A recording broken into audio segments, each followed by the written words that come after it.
Hello అండి, నమస్తే.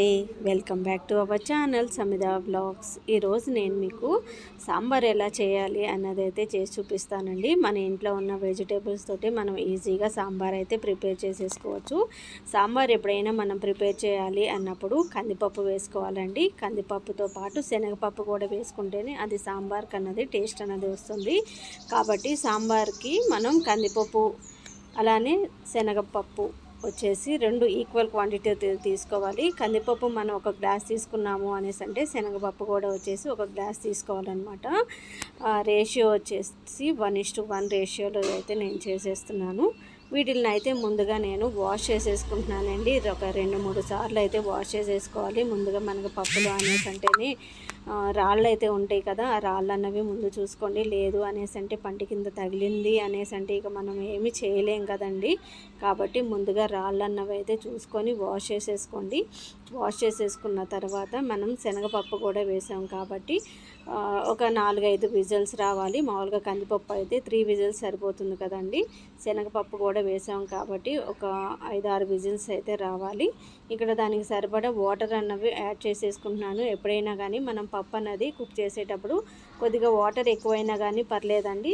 Water అన్నవి తక్కువైనాయి అనేసి అంటే పప్పు మాడిపోయే ఛాన్సెస్ ఉంటాయి కాబట్టి కొద్దిగా వాటర్ అన్నవి ఎక్కువ వేసుకున్నా కానీ పర్లేదు. ఇక నేను ఈరోజు కుక్కర్లోనే పెట్టేస్తున్నాను అండి. కుక్కర్ అలా స్టవ్ మీద పెట్టేసుకున్నాను. మనకి సాంబార్కి సరిపడా చింతపండుని అయితే వాష్ చేసేసుకున్నానండి. నేను ఇక్కడ ఒక పెద్ద సైజు నిమ్మకాయ అంత చింతపండుని అయితే వాష్ చేసేసుకున్నాను. వాష్ చేసుకొని గిన్నెలో కొద్దిగా వాటర్ వేసేసుకొని చింతపండుని అయితే కొద్దిగా సేపు వేడి చేస్తున్నాను. ఇలా వేడి చేసాము అనేసి అంటే మనకి చింతపండులోంచి గుజ్జు అనేది బాగా ఈజీగా వచ్చేస్తుంది అనమాట. అది అలా పక్కన పెట్టేసుకొని ఇంకా మనకి సాంబార్ అంటే మన దగ్గర ఏ వెజిటేబుల్స్ అయితే ఉంటాయో ఆ వెజిటేబుల్స్ అన్నీ వేసేసుకొని మనం సాంబార్ అయితే ప్రిపేర్ చేసేసుకోవాలి. ఇది పెద్ద సొరకాయ అయితే ఉందండి కాబట్టి నేను 2 ముక్కలుగా కట్ చేసుకొని ఒక పార్ట్ని అయితే నేను ఈరోజు సొరకాయని అయితే వేసేస్తున్నాను.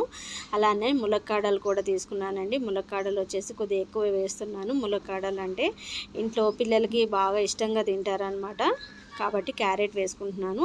అలానే ఒక టమాటో కూడా వేసేసుకుంటున్నాను. మన దగ్గర ఏ వెజిటేబుల్స్ ఉంటే అవి మీరు ఏవి తినగలుగుతారు అనేసి అనుకుంటే ఆ వెజిటేబుల్స్ వేసేసుకుంటే సరిపోతుంది అనమాట. బంగాళదుంప వేసుకున్నా బాగుంటుంది, రాడిష్ వేసుకున్నా బాగుంటుంది. ఇగోండి ఈ వెజిటేబుల్స్ని అయితే నేను కట్ చేసేసుకున్నాను.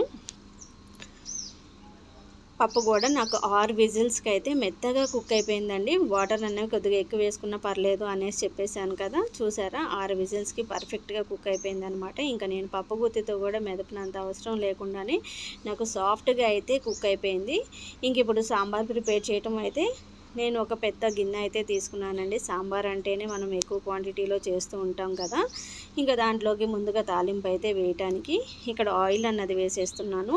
ఆయిల్ హీట్ అయిపోయిన తర్వాత ఇక్కడ నేను జీలకర్ర వేసానండి. జీలకర్ర వేసిన తర్వాత ఆవాలు కూడా వేసేసుకున్నాను. ఇవి కొద్దిగా మనం చిటపటలు ఆడనివ్వాలి. తాలింపు చిటపటలు ఆడిన తర్వాత ఇక్కడ ఎండుమిర్చి అన్నది వేసేసుకుంటున్నాను. ఎండుమిర్చి వేసుకున్న తర్వాత ఫ్రెష్గా అప్పుడే చెట్టు నుంచి తీసిన కరివేపాకు కూడా వేసేసుకున్నానండి. కరివేపాకు వేసాము అనేసి అంటే మనకి ఎంత చిటపటలాడుతూ ఉంటుందో తెలుసు కదా.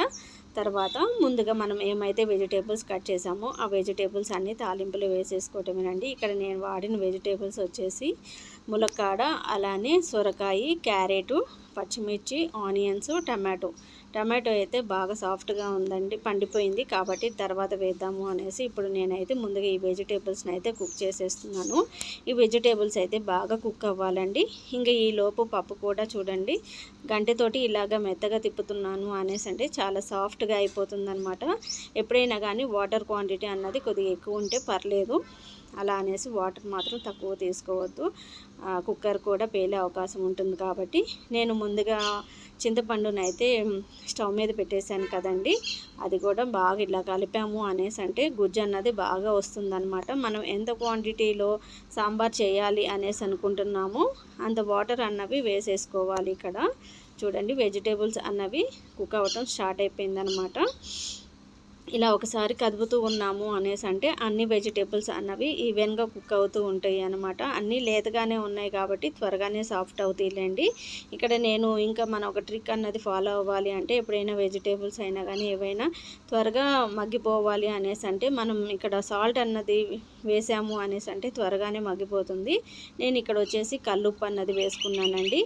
అలానే పసుపు వేసుకున్నాను, అల్లం వెల్లుల్లి పేస్ట్ కూడా వేసేసుకున్నాను, తగినంత కారం కూడా వేసేసుకొని కలిపేసుకుంటున్నాను. ఎప్పుడైనా కానీ మనం సాంబార్ అన్నది ప్రిపేర్ చేస్తున్నాము అనేసి అంటే మర్చిపోకుండా అల్లం వెల్లుల్లి పేస్ట్ అయితే వేసేసుకోండి. ఇలాగా వెజిటేబుల్స్ అన్నీ మగ్గుతూ ఉన్నాయి అనేసి అంటే ఆ వాసన ఎంత గుమ్మగుమ్మలాడుతూ ఉంటుందోనండి. అప్పుడే కూర తినాలి అన్నంత స్మెల్ అయితే వస్తుందనమాట. మనకి ఇలా ఆయిల్ అన్నది పైకి వచ్చేంత వరకు కుక్ చేసుకున్నాము అంటే వెజిటేబుల్స్ అన్నవి మనకు కుక్ అయిపోయినట్టు అర్థం అనమాట. నేను టమాటోలు అలానే సాంబార్ పౌడర్ కూడా వేశాను. ఆ క్లిప్ అన్నది అయితే మిస్ అయిపోయిందండి.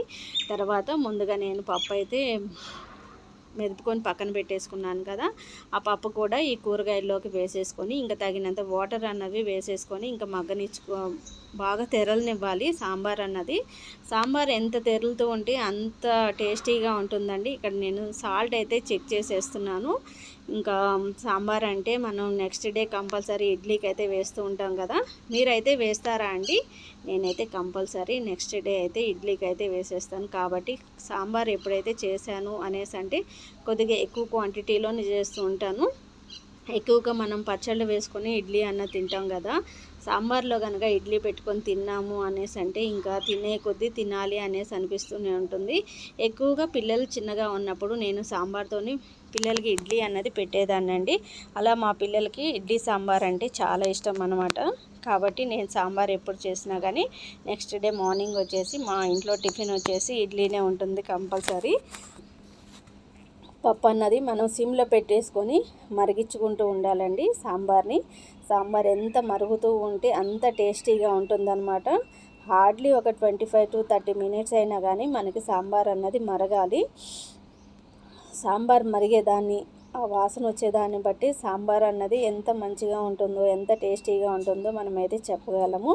చూసారా, ఈ విధంగా మనం సాంబార్ అయితే ప్రిపేర్ చేసేసుకున్నాం కదండి. హార్డ్లీ ఒక 45 మినిట్స్లోనే సాంబార్ అన్నది ప్రిపేర్ చేసేసుకోవచ్చు అనమాట. ఇంట్లో ఉన్న వెజిటేబుల్స్ తోటి పిల్లలు తినగలిగినంత వరకు మనం ఇలాగ వెజిటేబుల్స్ వేసుకున్నాము అనేసి అంటే పిల్లలు కూడా చాలా ఇష్టంగా తింటారనమాట. మీలో ఎంతమంది ఇలాగ సాంబార్ అన్నది చేస్తూ ఉంటారో ఒకసారి నా కామెంట్ బాక్స్లో అయితే షేర్ చేసేసేయండి. నా వీడియో మీకు నచ్చిందా అండి? నచ్చితే ఇంకెందుకండి ఆలస్యం, వీడియోకి ఒక లైక్ చేయండి, షేర్ చేయండి, సబ్స్క్రైబ్ చేసుకోండి ఛానల్ని. మరి ఇంకొక వీడియోతోటి మిమ్మల్ని కలుస్తాను. అప్పటి వరకు ఉంటాను మరి. Take care, bye.